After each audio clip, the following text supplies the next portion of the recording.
Court Clopping is tracking conditions for us as we kick off court another work week, but it's feeling a lot better out there today. It is, and it's going to be more comfortable than the weekend as we head into this afternoon.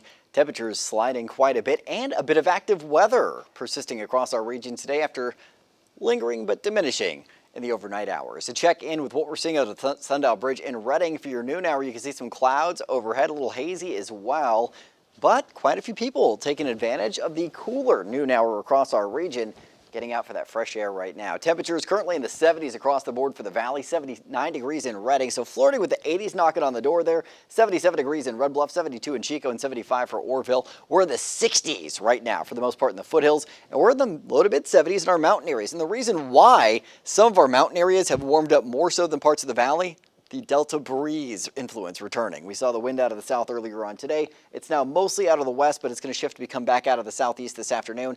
That's going to keep our high temperatures in check compared to yesterday. And you can see that marine air rolling in from the Bay Area north over the Delta into our region, leaving us with that relief from the heat today. Tomorrow, the wind not quite as strong as what we're seeing this afternoon. We're going to see a little bit of a bump up in temperatures tomorrow compared to what we see today, but we're still projected to end up below average for this time of year. And then on Wednesday, winds picking up out of the south in the afternoon, but then shifting Wednesday night. They'll be gusty and out of the north, 30 to 40 mile an hour gusts possible late Wednesday evening through early Thursday before they shift again to the south late in the day Thursday. And we have that chance for a bit of active weather rolling back into the northern Sierra Thursday afternoon and evening. Satellite and radar, you can see so far today some limited scattered showers along the northern mountains and some in Modoc County, getting a little further to the south right now into Lassen County, and that's where we'll see the best chance for showers. Lassen and Plumas counties later today. Low pressure to our east. One of the drivers there, the bigger driver though, is the low pressure off the coast, driving the Delta breeze to ramp up across our region, the south wind, and pulling enough moisture inland to leave us with that threat of some active weather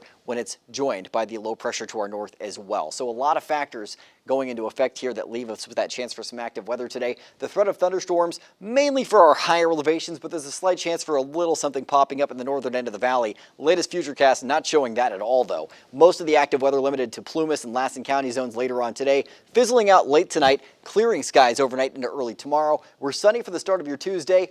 Few clouds just brushing on by throughout the day, but not doing anything for us. And then staying clear on the way for Tuesday night through Wednesday. But then that next wet system getting closer to the coast because cool us down quite a bit on Thursday and leave us with a chance for showers mainly to the east of the valley late in the day Thursday. That wraps up by early Friday. We've got sunshine returning, and it's going to be a sunny to mostly sunny and mild weekend across our Northern California region. Temperatures today, upper 70s to mid 80s in the northern mountains, 70s to lower 80s in the Sierra and southern Cascades. Foothill areas mostly in the 70s for this afternoon. And if you're in the valley today, it's temperatures in the mid to upper 80s for the northern zones, mid 80s in the mid valley, not too shabby for mid to late September. A little bit warmer tomorrow and then a modest dip in temperatures Wednesday. Coolest day of the week is going to be Thursday with low 80s in the valley. But after that, Haley, we're back up into the mid to upper 80s this weekend with lows in the mid 50s. Not too shabby for that weekend forecast.